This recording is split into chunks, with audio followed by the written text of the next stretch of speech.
Welcome to the Humanizing Work show. Here at Humanizing Work, we're big fans of Jeff Gotthelf's work. If you're not already familiar with Jeff, please check him out. His book, Lean UX, which he co-wrote with Josh Seiden, is fantastic. And if you like our stuff, you'll find a lot of great ideas in all of Jeff's work. So Jeff recently wrote an article encouraging us all to think about organizational change through the lens of product thinking. And once again, we found ourselves in complete alignment. Yeah, we've been teaching a similar idea for a while and have done conference sessions over the past couple of years about this topic called They're All Customers. We like to use a number of tools from the product space to think about and approach and lead organizational change. In today's episode, we look at how the tools that we use for customer research, like customer profiles, interviews, product assumption tests, can transform your relationships with other stakeholders who aren't exactly customers in the usual sense. But before we jump into it, we want to help you with whatever challenges are most frustrating you right now. If you're feeling stuck on something, whether that's trying to take a more human-centric approach to your work, trying to make your product or business outcomes better, or if you've just got a tactical process-related question, let us know about it. Send us an email at mailbag@humanizingwork.com with a few details about the situation, and we'll share how we might think through your challenge right here on the Humanizing Work show. And just a quick reminder to rate and review the Humanizing Work show in your podcast app, or if you're watching on YouTube, please subscribe, like, and share today's episode if you find it valuable to you. Your help spreading the word is super meaningful to us.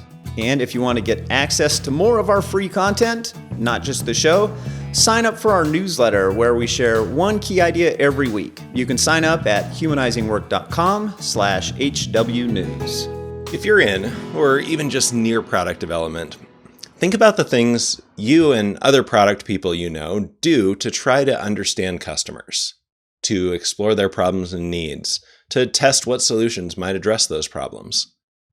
There are probably quite a few different practices in your toolbox for this. Customer profiles or personas, customer interviews, observation, A/B tests, MVPs, I could go on and on. Now, think about the tools and practices you use to understand your team's stakeholders. Understand your boss, your team members. You probably don't have as many things coming to mind for this crowd. So here's the big idea we're going to explore for this episode. All those tools for customer research aren't really about understanding customers. They're about understanding other humans. You can use customer research tools, sometimes with a little adaptation, to understand the needs, problems, and possible solutions for anyone in almost any context. So in this sense, they're all customers. Let's look at some examples. First, we'll look at the usual product context to make sure we're talking about the same thing, and then we'll look at it in this extended way applied to other stakeholders. To capture and communicate the results of customer research, we really like the customer profile from the Strategizer Value Proposition Canvas. It has three parts, kind of three lenses through which we're looking at the customer segment. They're called jobs, pains, and gains. Jobs are from the jobs to be done literature, things the customer wants to accomplish or progress the customer wants to make. They're not about our product. They're expressed in customer terms. So in the context of something like a music streaming service, for example, the customer job is actually get motivated to do my workout, not build and play a high-energy music playlist. The customer doesn't want to build a playlist. They might hire the playlist functionality in an app to help them with that job, but the job isn't really about playlists. It's about getting motivated. We find it useful to make two distinctions within customer jobs, and then those two distinctions intersect to form a four-part matrix. On one dimension is individual versus social. Some jobs are me doing things for myself. Some jobs are me doing things for or with other people. On the other dimension is tactical versus psychological or emotional. Tactical jobs are about just getting a thing done. Psychological jobs are about feeling or thinking a certain way. So let's intersect the two dimensions and look at some examples for that music streaming service Peter mentioned. Individual tactical jobs are practical things that I want or need to accomplish or make progress on. For example, listen to a specific song or discover new artists or songs that I would like. Social tactical jobs are practical things I want or need to help others accomplish or make progress on. For example, make a mixtape playlist to share with a friend. Individual psychological or emotional jobs are things I want or need to do related to my internal state, how I feel or think. Like, get that earworm song out of my head, motivate myself to work out, pass the time while driving or doing a boring task. We frequently hire music to do individual psychological jobs for us. This is probably the biggest category for this context. And then finally, the fourth kind of job, social psychological jobs, are things that I want or need to do to affect others' internal state, including, quite often, how they think about me. Examples for music include get people dancing at a party, or be perceived as the friend who finds cool new music.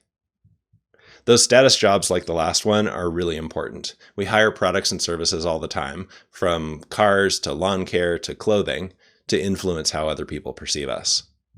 So that's customer jobs, things people in the target customer segment want to accomplish or to make progress on, expressed in their own terms, apart from the product or service we're offering. The other two parts of the customer profile are pains and gains. Pains are simply things that get in the way of accomplishing jobs, impediments, inconveniences, frustrations, like building playlists is tedious, and ads interrupt my music and kill the mood I'm trying to set. And then finally, gains are dreams, aspirations, or ideal outcomes. For example, I can easily find new music I like as it comes out. Or my friends are impressed with my eclectic but tasteful playlists. Now, all those examples, of course, were in the usual context for customer research, product development. But we discovered that it can be really useful to apply that same model to understanding the needs of other stakeholders. Stakeholders have jobs to be done as well. And it's helpful to think of the changes that we're interested in, or even our team or our own work, as products that they may or may not want to hire to get those jobs done. Let's play out an example. Yeah, one example that comes to mind for me is that I was working with a software product team, and they were really interested in adopting a more agile approach. And at the time, the team was kind of broken into three specialties: engineering or programming, testing, and design, and each had their own management change and reporting structures. The engineering and testing groups were pretty excited about adopting Scrum and creating a cross-functional team around that. But the designers, who had a lot of political power and reported up through a different vice president, were fairly hesitant and even sometimes resistant. They weren't sure how design would fit into a Scrum approach. So let's look at the design group from this customer profile perspective. The designers might have had tactical customer jobs like create a good user experience, make the product look beautiful, create a unified look and feel across all our products, or create design assets that are easy to implement in our product. They may have had psychological jobs like feel like I'm good at what I do on the individual side, or feel like I'm in service to our customers and their needs, or be perceived in the design community as a great designer on the social side. Pains might have included things like design is never given enough time to do great work, or other people don't appreciate the value of good design, or design is viewed as just the visuals instead of integral to the customer's needs. And gains might sound like I want to be proud of the product I'm part of creating. I want to get recognized for the quality of my work. I want to make our customers' lives easier and less frustrating. Now, as I list through these jobs, pains, and gains, you can probably imagine how the move to adopt Scrum could feel like it threatens some of those jobs, like it might increase some of the pains, and like it might put those gains at risk. From that perspective, the design group's wariness about Scrum makes a ton of sense. Customer profiles are the canvas for capturing what we know about a customer or about a stakeholder. But how do you get the information to put on a profile? You don't want to just guess or make it up. There are a variety of customer research techniques, and many of them apply outside of the usual product development context. One of our favorites, which we use all the time, is the situational interview. At a high level, here's how it works. You arrange a 20 to 30 minute conversation with someone you think may be in a customer segment for your product. Before the interview, you brainstorm a few situations in which someone in that segment might hire your product to help do a customer job, resolve a pain, and or create a gain. Now, they may not hire your product or service to do that today, but you can imagine them doing it in that situation. Now, once you have those situations in mind, forget about your product. You're not going to talk about it in the interview at all. We were just using it to pick a good interviewee and set it up. Now, in the interview, you'll prompt the interviewee to tell you about an example of the situation. Back to the music context, tell me about a recent time you played music, whether via a streaming app, radio, vinyl records, or whatever. What were you hoping to accomplish with the music? What was hard about that? And then as the story slows down, you prompt for another example. What's another recent example that was different from that one somehow? You're not taking feature requests when you do this. You're not asking the person to predict their future preferences or behavior. You're just asking about real past examples. In the process, you'll learn about the customer's jobs, pains, and gains. You'll probably get ideas for your product. You'll certainly understand that kind of customer better. So how do we adapt the situational interview for other stakeholders? You might set up a conversation with a stakeholder like this. Hey, I'm trying to improve how our team works with your team, so I'm having conversations with a variety of people to understand their needs, their challenges, their context better. Would you be willing to spend a half hour chatting with me? No need to do a lot of prep. I just want to have a short conversation. So let's return to the design group we talked about a moment ago and imagine what the interview with a designer might sound like.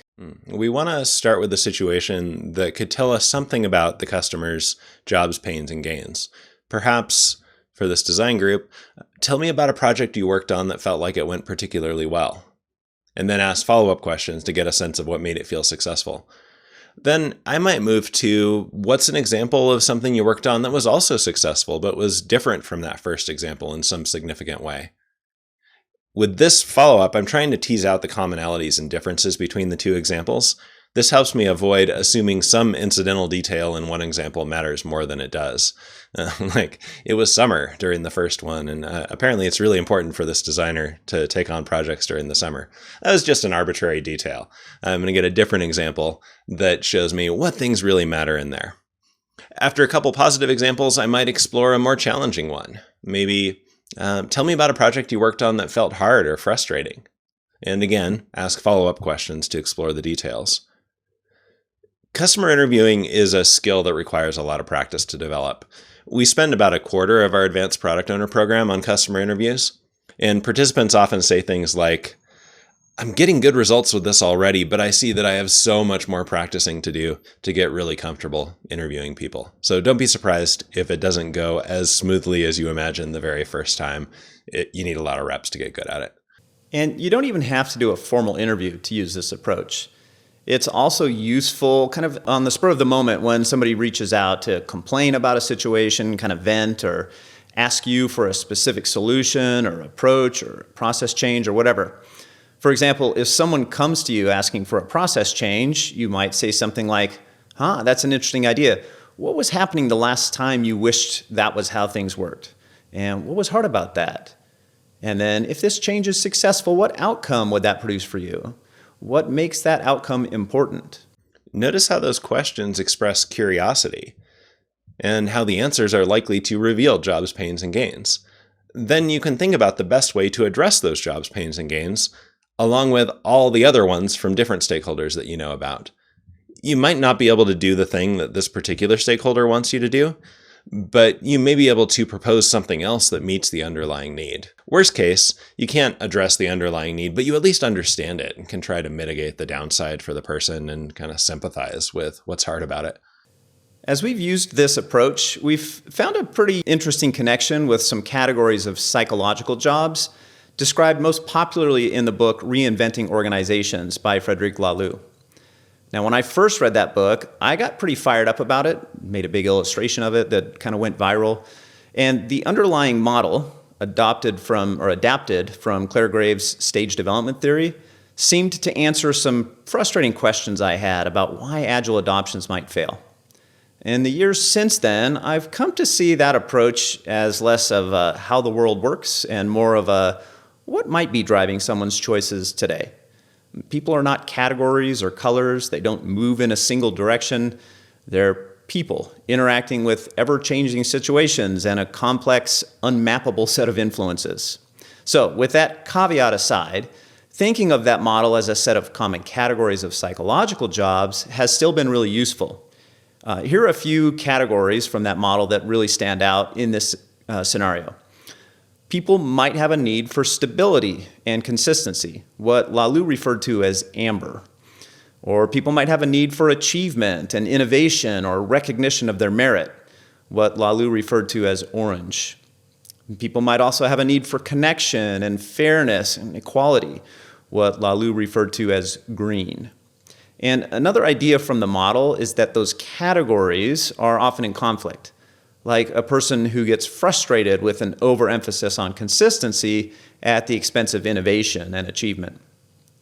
The designer from our example might have needs for recognition and connection with the customer, for example, and be frustrated that Scrum feels like an attempt to standardize everything, even where it might not be useful.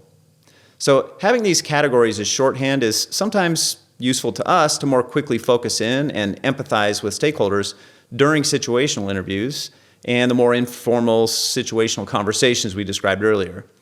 But it's important to remember that these are just hypotheses, going back to this idea of how complex our motivations really are. So in those interviews, in those conversations, ask questions that might give you data that your hypothesis is wrong about those categories. If, for example, my hypothesis is that our designer is driven by individual innovation and is in conflict with standardization, I might ask about a time when a standard approach was a good choice. If they can think of some examples, those categories might be oversimplified in this context. If they have a strong negative reaction to the idea that any standardization might be useful, my hypothesis might be true. What's a relationship at work you'd like to improve? Think about that other person or team as a customer of your work or of your team's work, and try out some customer research tools in that context. And please like and share this episode if you found it useful. Let us know what you notice as you start thinking of your stakeholders as customers of the change you're excited about.